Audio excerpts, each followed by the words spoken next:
다윗의 승전가를 통해서 사람이 알 수 있는 하나님에 대한 몇 가지 속성을 엿볼 수가 있습니다. 첫째는 내가 경험한 하나님이라는 것입니다. 내가 경험한 나의 하나님, 나의 믿음, 이것이 나의 간증이요, 이것이 나의 찬송일세, 나의 간증이요, 나의 찬송이.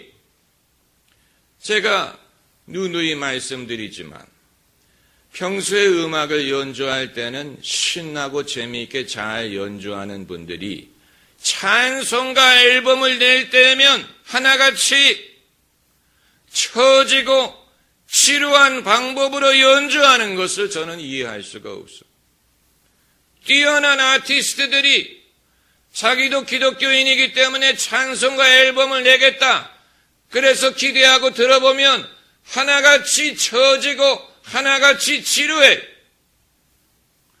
어떻게 찬송가를 이런 식으로밖에는 해석할 수 없느냐? 그 이유가 무엇인지 아십니까? 이것이 아직 나의 찬송이 되지 못했기 때문에 그런 것입니다.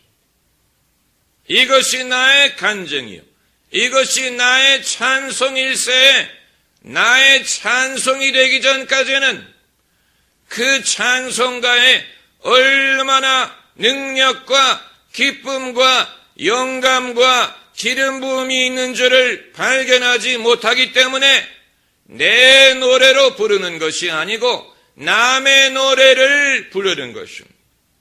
내 노래를 부르는 것과 남의 노래를 빌려다 부르는 것은 차이가 있습니다.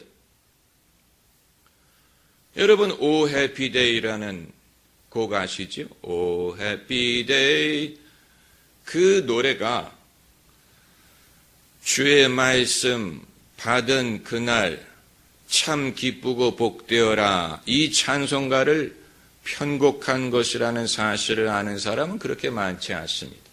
주의 말씀 받은 이날 참 기쁘고 복되도다. 기쁜 날 기쁜 날, 주 나의 죄 다 사한 날.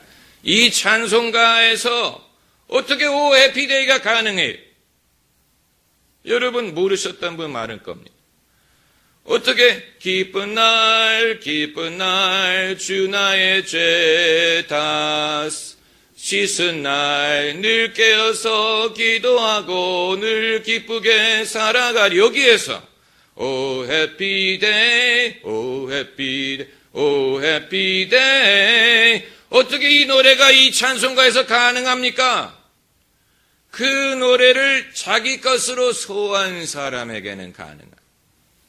그 찬송가를 자기의 노래로 만든 사람은 이 찬송가를 부르는 중에 지금까지는 그냥 경건하게 느리게 조용하게 부르는 곡인 줄 알았는데 이 노래 세계에 들어가 보니까 여기에 굉장히 흥겹고 신나고 기쁜 감각이 있다는 사실을 발견하게 된. 그래서 오 해피데이, 이 노래가 이 찬송가 속에 들어가 있었구나.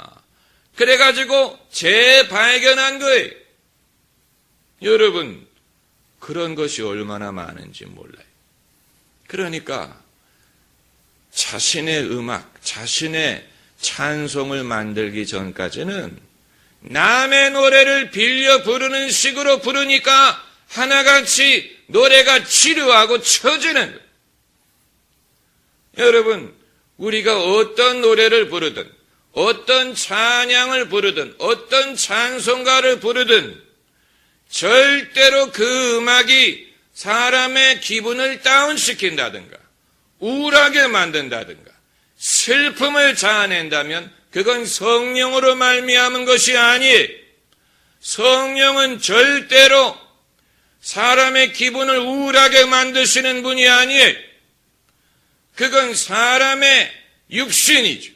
성령이 역사하시면 비록 사람이 자기의 죄 때문에 애통할지라도 그 가운데에 주님의 위로하심을 경험할 수가 있습니다.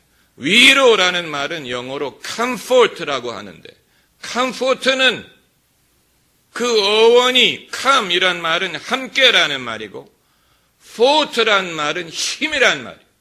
그러므로 comfort하다라는 말은 힘과 함께한다라는 말이에요. 위로한다는 말은 거기에 힘이 따른다는 말이에요. 성령이 위로하실 때는 거기에 힘이 따라옵니다.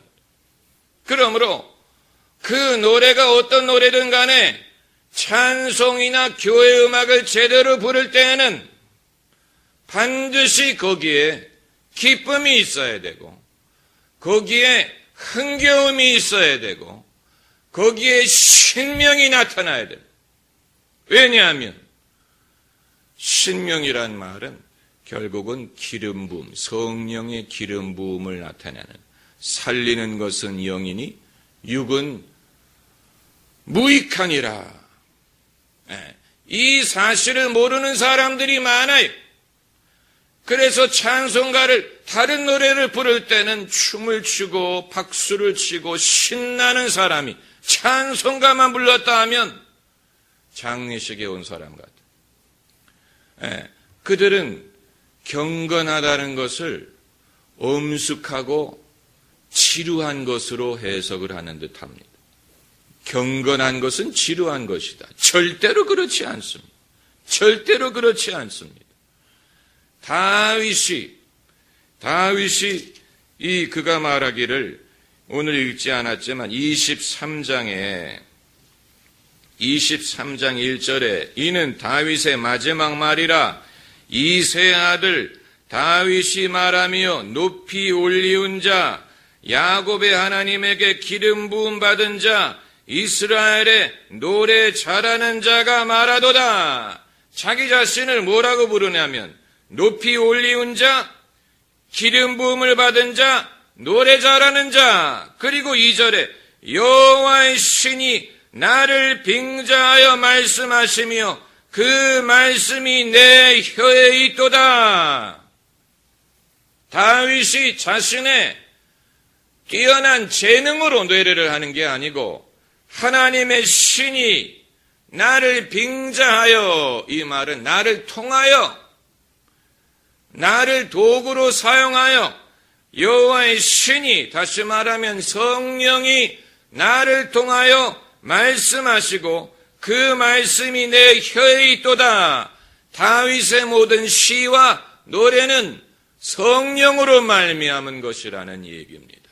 성령. 그러므로 사람이 예언을 할 때 노래로 예언을 하는 것이 가능합니다. 다윗이 성령의 영감으로 노래를 부를 때 그 노래가 찬양시요 동시에 예언이었어요. 그 말은 하나님이 사람에게 주시는 말씀이었다라는 뜻입니다. 왜냐하면 사람이 시를 짓고 노래를 부르는데 그건 사람이 노래하는 것이 아닙니까? 하나님을 찬양하는 찬송시가 아닙니까? 그러나 동시에 사람이 하나님에 대해서 말하고 하나님에게 말하는 것이지만 동시에 하나님이 우리에게 주시는 말씀이 된다는 얘기.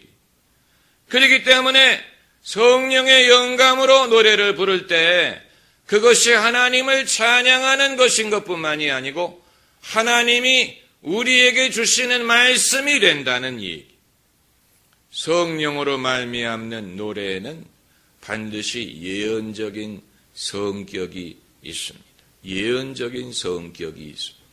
제가 대학원 다닐 때 출석하던 미국인 교회의 목사님이 젊었을 때 경험한 얘기를 하시는데, 젊었다기보다 그분이 브루클린의 거리에서 이 어떤 청소년이 성령을 받으니까 이 친구가 성령으로 예언을 하는데 예언을 어떤 형태로 했는지 아세요? 랩으로 했다 그랬어요. 여러분 랩이 뭔지 아시지요? 요즘도 우리가 랩 우리나라의 랩이 아직도 유행하지 않습니까? 그런데 이 브루클린의 소년이 성령을 받으니까 평소에 랩을 좋아하던 청년이겠죠. 평소에 랩을 부르던 청년이 성령을 받으니까 예언을 하는데 랩으로 하는. Why not? 왜냐하면 우리가 랩을 좀 배워야 될 필요가 있어요. 왜냐하면 랩은 그냥 하나님이 우리를 사랑하십니다. 뭐 할렐루야 주의 이름을 높이라 이런 식으로 말하는 것보다도 하나님이 우리를 사랑하시는도다. 기쁨으로 찬양하세. 할렐루. 훨씬 더 거기에 흥이 있고 거기에 신명이 담겨져 있어요. 그러니까 당연히 성령의 감동으로 예언을 할 때 랩에 익숙한 사람이 랩으로 말하는 건 당연한 거예요. 제가 말씀드리고자 하는 것은 이것이 나의 간증이요 이것이 나의 찬송일세. 나의 간증과 나의 찬송이 되기 전까지는 내 믿음이 아니라는 얘기. 내 믿음을 말하는 것이지. 남의 믿음을 말할 때는 능력이 나타나질 않아요.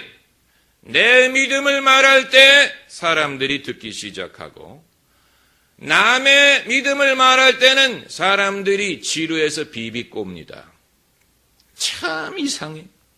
참 이상해. 어린애들도 마찬가지.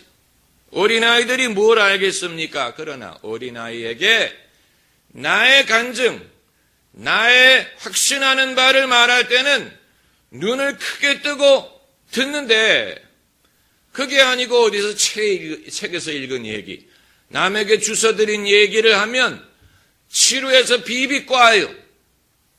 그러니까 그 쪼무레기 녀석들이 영분별의 은사가 있는 거예요. 그래서 은혜스러운 것과 육신에서 비롯되는 것을 아주 잘 분별하는. 그래서 성령으로 말미암은 것을 들을 때는 집중을 하고. 그러니까 학교의 대부분의 선생님들이 육신에서 가르치나. 학생들이 그러니까 비비꼬고 낮잠 자고 뭐 떠들고 선생님들이 성령을 받아야 돼. 자기가 확신하는 것을 가르쳐야 돼. 사실 저는 초등학교 다닐 때 훌륭한 선생님들을 여러 번 뵀는데 선생님들이 학과를 가르쳤던 것은 거의 기억이 안 나고 과목에서 뭘 가르치는 하나도 기억이 안 나고 사이드로 그 순간의 감흥에 따라서 선생님이 해주셨던 말씀들, 그것들이 기억이 나고 그것들이 저에게 엄청나게 많은 영향을 주었습니다. 그걸 통해서 많은 걸 배웠어요. 국가에 대해서든, 정치에 대해서든, 리더십에 대해서든, 역사에 대해서든, 그분이 평소에 알고 있었던 이런 상식을 충분히 동원해서 학과 과정하고 직접적으로 연결되지 않지만 그 순간에 적절한 말씀을 하실 때 그게 저에게는 그야말로 꿀맛처럼 저에게 큰 도움이 되고 저에게 큰 지금까지도 기억이 될 정도로 그건 그분이 평소에 확신하는 것을 말씀하셨기 때문에 그런 것입니다. 어디 책에 있는 게 아닌 전과에 있는 내용을 달달 외워가지고 가르치는 것이 아닌 본인이 평소에 확신하는 것을 말씀하셨기 때문에 비록 그것이 영적인 것은 아니었을지라도 자기가 믿는 것을 가르쳤기 때문에 학생들의 마음속에 팍팍 꽂힌 것입니다. 그렇다면 자기가 확신하는 것에도 이만한 위력이 있다면 그것이 성령으로 말미암는 것일 때는 얼마나 사람들에게 이 생명이 되겠습니까? 다시 인용하지만 살리는 것은 무엇이니? 살리는 것은 영이니 육은 어떠하니라? 무익하니라. 살리는 것은 영이니. 이것은 우리가 간증을 할 때나 자녀에게 믿음을 말할 때나 전도할 때나 찬양을 부를 때나 성가대를 할 때나 봉사를 할 때나 예수님의 이름으로 하는 모든 것에 있어서 우리가 늘 명심해야 될 것입니다. 기도하십시다.